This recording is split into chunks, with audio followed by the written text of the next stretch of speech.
what's up guys, here back again with a new video, and in this video I'll be showing you how to add a floating action button to your app.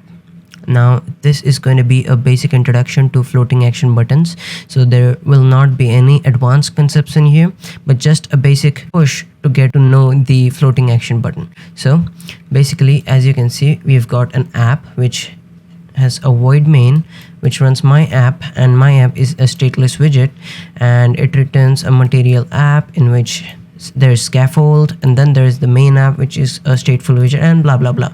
But we don't have to concentrate on the rest of the part. What we have to concentrate on is this right here, because scaffold contains a floating action button. So just type out the floating action button, and floating action button, in the parentheses we're gonna add a child for the floating action button, and here it's gonna be with the icon, and icon start, let's say add we want, and then if we save and run it, we can pretty much get a floating action button, as you can see right here.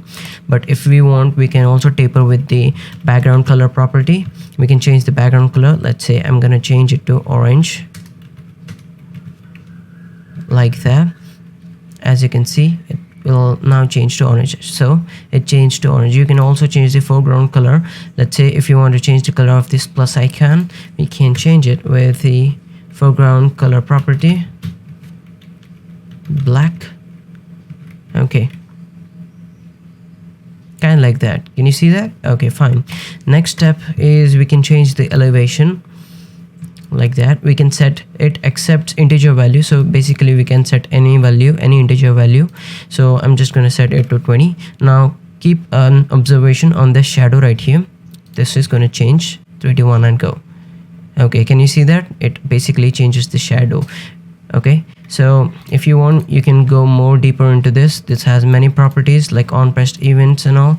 Okay, let's try the on pressed event. Okay, so this is a function, so it accepts something like this. And now if you type out print pressed, like that, and save and run it, now if I click on this floating action button, it's gonna show me pressed. So this wraps up the video. If you learned anything from this video, consider subscribing to the channel and like the video if you want to support this channel. And that's it. Good day.